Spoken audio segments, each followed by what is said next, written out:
साथियों, पिछले एक सप्ताह से YouTube के दो महान महान मोटिवेशनल हस्तियों के बीच में एक वार चल गया है। और वो वार चल गया है डॉक्टर विवेक बिंद्रा और संदीप माहेश्वरी के बीच में। संदीप माहेश्वरी के द्वारा एक वीडियो स्कैम के नाम से लॉन्च करके ए बिग स्कैम एक्सपोज्ड के नाम से एक वीडियो जो 10 मिनट का एवरेज उनके द्वारा लॉन्च किया गया, जिसमें उनके द्वारा किसी व्यक्ति विशेष, किसी बिजनेस, किसी इंस्टीट्यूट का नाम नहीं लिया गया और उस वीडियो को पब्लिक किया गया। उस वीडियो को देखने के बाद कई लोगों ने वर्क नेचर के हिसाब से अपने कयास लगाए कि ये यूट्यूबर कौन हो सकते हैं, ये बिजनेस कौन सा हो सकता है। इसी बीच संदीप माहेश्वरी यह सार्वजनिक करते हैं कि उन्हें वीडियो को डिलीट करने की धमकी मिली, लीगल नोटिस की बात हुई, उनके घर पर कुछ लोग आए और उन्होंने कम्युनिटी पोस्ट किया प्यारे विवेक के नाम से, और यहीं शुरू हो गई एक बड़ी कंट्रोवर्सी। और यहाँ पर जो जितने भी यूट्यूबर है, वह यूट्यूबर अपनी ओर से अपने वीडियो पब्लिश करके यह बताने लगे कौन सही है, कौन गलत, कौन किसके साथ स्टैंड हो रहा है। हर किसी ने एक व्यक्ति का पक्ष सुना, दूसरे व्यक्ति का पक्ष सुना ही नहीं। हर कोई अपने हिसाब से जजमेंट देने लग गया और जजमेंट के आधार पर अपनी बात अपने चैनल पर रखने लगा। इस मामले में हमने भी संदीप माहेश्वरी का वो वीडियो सुना। उस वीडियो को सुनने के बाद कई सवाल हमारे मन में भी आए। कई दूसरे यूट्यूबर साथियों द्वारा जो वीडियो पोस्ट किए गए, उन वीडियो को देखकर भी हमने ये जानने की कोशिश की कि क्या सच है, क्या गलत। लेकिन हमें कोई ऐसी बात नहीं मिली जिससे कि हम हमारा YouTube वीडियो जनरेट कर पाए और आपको कुछ बता पाए। साथियों, बता दूं कि मैं एक एडवोकेट हूं, एक वकील हूं। बिना तथ्यों के और बिना पूर्ण जानकारी के किसी भी बात को कहना उचित नहीं समझता हूं। ऐसी अवस्था में कल जब विवेक बिंद्रा का वीडियो लॉन्च हुआ और विवेक बिंद्रा ने अपने वीडियो के 31 मिनट के वीडियो में जब उन्होंने अपनी बातें रखी और अपनी बातें रखते हुए जैसे ही उन्होंने संदीप माहेश्वरी को संबोधित करते हुए अपनी बातें कही, तो जाहिर सी ये बात सामने आई कि क्या संदीप माहेश्वरी द्वारा बिग स्कैम एक्सपोज्ड के नाम से जो वीडियो लॉन्च किया गया वो गलत है। क्या उसमें कुछ भी सच्चाई है?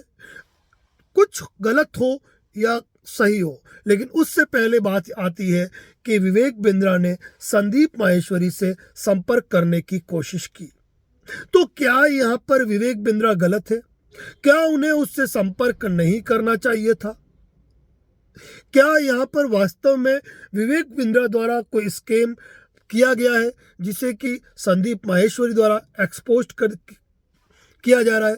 इन्हीं मुद्दों पर अगर तकनीकी दृष्टि से सोचा जाए तो जाहिर सी बात है, विवेक बिंद्रा ने संदीप माहेश्वरी से संपर्क करने की कोशिश की। वहां पर संदीप माहेश्वरी को चाहिए था कि वह विवेक बिंद्रा के कांटेक्ट करने पर उनसे संपर्क करते, उनकी बातों को सुनते, वो क्या कहना चाहते हैं वह सुनते। विवेक बिंद्रा की इस बात को मैं बखूबी पूरे दिल से मानता हूं कि मात्र 10 मिनट के उस वीडियो के दौरान केवल और केवल नेगेटिविटी की बातें ही सामने आई है। अगर कोई व्यक्ति आज एक इतना बड़ा बिजनेस एम्पायर चला रहा है, 110 ऑफिसेस कवर किए हैं, हजारों की संख्या में अगर स्टाफ को कवर किया है, एक से बढ़कर एक व्यक्ति से मिलकर अगर उनके इंटरव्यू, उनके स्टोरी को व्यक्ति ने चैनल पे लाए हैं, इसका मतलब कुछ तो उस व्यक्ति में है। वहीं संदीप माहेश्वरी के बारे में कहूंगा कि खुद संदीप माहेश्वरी और विवेक बिंद्रा एक साथ देखे गए हैं, एक ही प्लेटफॉर्म पे पब्लिक ने उनके लिए तालियां बजाई है, वाहवाहियां लूटी है। ऐसी स्थिति में जब दोनों इतने करीबी और नजदीक थे, और ऐसी स्थिति में यदि संदीप माहेश्वरी के सामने अगर ये बातें आई थी तो संदीप माहेश्वरी को भी चाहिए था कि वह विवेक बिंद्रा का पक्ष सुनते, वह उन तमाम लोगों की शिकायतों को रिकॉर्ड पर लेते, और उसके बाद, क्योंकि आज की तारीख में कोर्ट रूम से बाहर एक सोशल मीडिया चलती है और वो सोशल मीडिया की अदालत अच्छे से अच्छे लोगों को कटघरे में खड़ा करती है, क्योंकि कोर्ट जब सजा देगी, जब किसी के ऊपर पेनल्टीज लगाएगी, किसी को इम्पोज करेगी, तो उसके लिए एक पूरी ट्रायल चलती है और उसके बाद भी व्यक्ति उतना प्रभावी नहीं होता जितना कि सोशल मीडिया उसे तोड़ देता है। आज लाखों लाख लोग जिस सोशल मीडिया के दम पे आज अपने फ्यूचर को तलाश कर रहे हैं, वहाँ इन दो बड़े यूट्यूबर के सामने जो लड़ाई खड़ी हुई, उसने कई लोगों के भविष्य को देखा जाए तो आर्थिक संकट उत्पन्न कर दिया है कई लोगों पर। तो ये गलत है। मैं प्रत्येक व्यक्ति को कहता हूँ, मैं एक बात कहूँ, एक यूट्यूबर के रूप में हम भी कई वीडियो अपने चैनल पर पोस्ट करते हैं। उन लोगों, डॉक्टर विवेक बिंद्रा की बात करें या बात करें हम संदीप माहेश्वरी की, तो उनके नाखून के बराबर भी हमारा यूट्यूब चैनल नहीं है, उनके नाखून के बराबर भी हमारा यूट्यूब चैनल नहीं है। लेकिन जब भी हम कोई विवाद सुनते हैं तो हमारा सबसे पहला मामला ये होता है कि किसी भी मामले को कोर्ट में ले जाने से पहले यदि सामने वाले पक्ष पर, जिस पे कि हम केस फाइल कर रहे हैं, जिस पे कि पक्षकार केस फाइल करवाना चाह रहा है, यदि उस पर कोई गंभीर एलिगेशन है तो ऐसी अवस्था में हमारे द्वारा कोशिश की जाती है कि हम दूसरे पक्षकार को सीधे फोन करके, नोटिस करके उसकी बात को सुने, उसका वर्जन भी सुने कि वह क्या कहना चाहता है, क्योंकि एक पक्ष हमेशा हमेशा सही नहीं होता है। जब तक आप दूसरा पक्ष नहीं सुनेंगे तो दूसरे पक्ष का वर्जन आपके सामने नहीं आएगा तो सच कैसे सामने आएगा। साथियों, कुल मिलाकर संदीप माहेश्वरी ने इस वीडियो में जो भी किया बहुत जल्दबाजी की है। उन्हें इस मैटर में विवेक बिंद्रा से कंसल्ट करना था, उन्हें अपने सेट पर बुलाना था, लाइव वीडियो शूट कर देते। मैंने कहा दुनिया में सच्चाई को बयान करने का इससे बड़ा तरीका कोई नहीं है। सन 2019 में जब राजस्थान में 1000 सोसाइटीज के मैटर में, ऑडिट के मैटर में हमें कोई गड़बड़ जाला नजर आया तो हमने लाइव आमंत्रण दिया था स्टेट रजिस्ट्रार को, और उसके परिणाम कुछ अलग निकले। बात ये थी, लेकिन लाइव होने का मतलब ये होता है कि जिसमें कलेजे में दम होगा, जिसकी वाणी में सच्चाई होगी, वह उस लाइव में आ पाएगा। हम जानते हैं आज की तारीख में अगर कोर्ट के अंदर या अगर कोई 100 पक्षकार कोई केस फाइल करते हैं तो 100 में से कभी भी 100 के 100 पक्षकार अपने वकील से खुश नहीं होंगे, जज से खुश नहीं होंगे। जो हारेगा वो जज को भी गलत कहेगा, वह अपने वकील को भी गलत कहेगा। और इसी प्रकार यदि 100 स्टूडेंट किसी टीचर के नीचे पढ़ाई करते हैं तो 100 के 100 स्टूडेंट कामयाब नहीं होंगे। उनमें से एक व्यक्ति एक आईएएस ऑफिसर बन सकता है, एक बहुत बड़ा बिजनेसमैन बन सकता है, और वहीं एक व्यक्ति पियोन तक बन सकता है।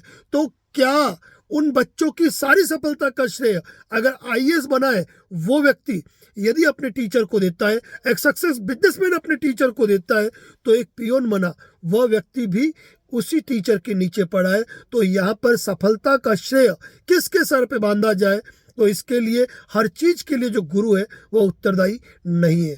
कहने का मतलब यह है कि वहाँ लाखों लोग यदि किसी प्रकार से कोई एजुकेशन प्राप्त कर रहे, कोई लर्निंग प्राप्त कर रहे, कोई अर्निंग प्राप्त करने की कोशिश कर रहे, इसका मतलब ये कदापि नहीं है कि सारे के सारे लोग सक्सेस हो जाए। जो अनसक्सेस लोग हैं वो अपनी बात कहेंगे। अगर अनसक्सेस लोग अपनी बात कर रहे हैं तो अनसक्सेस क्यों है? उन अनसक्सेस लोगों ने उस बिजनेस को किस तरीके से देखा, वो लर्निंग के लिए गए, अर्निंग के लिए गए, वहां गए तो कितने टाइम गए, उन्होंने उस चीज से क्या सीखा और उस चीज का अपनी लाइफ में किस तरीके से उपयोग करने की कोशिश की। अगर वो अनसक्सेस हुए, फेल्यूर हुए, तो वो फेलियर होने की वजह क्या थी? साथियों, बहुत सी बातें हैं, लेकिन एक्चुअली इन मुद्दों पे मुझे बोलना आवश्यक नहीं समझता हूँ। लेकिन दोनों ही जो मोटिवेटर हैं दोनों ही की जो वर्डिंग है, दोनों की बोली जो है मुझे इंस्पायर्ड करती है। अक्सर देखता हूं मैं दोनों की वीडियो, लेकिन उम्मीद ये करता हूं कि दोनों मिलकर भारत के युवाओं को एक नवीन दिशा में ले जाने का काम करेंगे। इनको देखकर कई लोग सपने देखते हैं कि मैं भी विवेक बिंद्रा हूं, मैं भी संदीप माहेश्वरी हूं। संदीप माहेश्वरी ने अपने यूट्यूब चैनल को जो मोनेटाइज नहीं किया है उसके लिए तो पूरे इंडिया में इस बात की चर्चा है। तो बात ये नहीं है, आज मुद्दे की बात ये है कि कभी भी कोई यूट्यूबर एक फैमिली है। एक दूसरे को देखना चाहिए, सपोर्ट करना चाहिए। एक दूसरे के इस तरीके से खिलाफत करना गलत है। फ्रीडम ऑफ स्पीच का इस तरीके से फायदा उठाना भी गलत है। अगर इस तरह के विवाद थे तो इनको एक मंच पे आ जाना था, और मैं भी इंतजार कर रहा था कि कब विवेक बिंद्रा अपने YouTube चैनल पर आकर इन सवालों के जवाब देंगे। और जब विवेक बिंद्रा आए और विवेक बिंद्रा ने कहा कि मैंने पूरा प्रयास कर लिया कि मैं डायरेक्टली संदीप माहेश्वरी से बात कर पाऊं, वो मुझे बुलाए, उनकी मीडिया के सामने बुलाए, उनके कैमरों के सामने बुलाए और बात करें, लेकिन ऐसा नहीं हुआ। इसलिए मजबूरन उनको यूट्यूब के चैनल के जरिए अपनी बात को सार्वजनिक करना पड़ा। और जब ये लड़ाई होगी तो यकीनन दोनों को ही नुकसान होगा। क्या? क्योंकि कंट्रोवर्सी कभी कोई लाभ नहीं, केवल नुकसान पहुंचाती है। मैं दोनों ही भाइयों से अनुरोध करूंगा, इन चीजों को आप अलग रूप से न ले जाते हुए देश की युवा पीढ़ी के उत्थान के लिए सोचे, इस प्रकार के विवादों में न पड़े। और कोई भी यूट्यूबर आज की तारीख में, मैं हर यूट्यूबर से ये कहूंगा कि यदि आपके समानार्थी कोई दूसरा व्यक्ति है और किसी यूट्यूबर के खिलाफ आप कोई बात सोचते हैं या कहना चाहते हैं, तो आपका पहला पक्ष होना चाहिए कि आप उस यूट्यूबर का वर्जन ले कि वो क्या कहना चाहता है। बात मानहानि के मुकदमों की नहीं है, बात फ्रीडम ऑफ स्पीच को चैलेंज करने की नहीं है, बात किसी को नीचा गिराने की नहीं है, बात है लोगों की आस्था, विश्वास और भरोसे के साथ खिलवाड़ करने की। अगर विवेक बिंद्रा गलत है, अगर संदीप माहेश्वरी गलत है, कौन सही है कौन गलत है, इसका वास्तव में पैमाना क्लियर हो जाएगा जब दोनों ही बैठकर एक मंच के नीचे अपने आप को सार्वजनिक रूप से लाइव वीडियो पोस्ट करेंगे और सारी बातों को खत्म करेंगे। फिलहाल मैं यहाँ पे यही कहूंगा कि संदीप माहेश्वरी को विवेक बिंद्रा को इनवाइट करना था, जब पहले भी एक दूसरे को इनवाइट कर चुके हैं, मित्र रह चुके हैं, सोशल मीडिया प्लेटफॉर्म पे एक साथ आ चुके हैं, तो अब इस प्रकार की बात गलत है, जो कुल मिला के युवाओं को एक गलत संदेश देगी। दुनिया में एक बात है कि कोई भी स्टूडेंट, यदि 100 स्टूडेंट कहीं जाएंगे तो उसमें 2-4 स्टूडेंट अनसक्सेस होते ही होते हैं, वो कोई बड़ी बात नहीं है। इस वीडियो के जरिए हमारा मकसद न विवेक बिंद्रा के खिलाफ बात करना है, न संदीप माहेश्वरी के खिलाफ। बने रहे, इसी प्रकार के अपडेट हमारे चैनल पर पोस्ट किए जाते हैं। Thank you so much.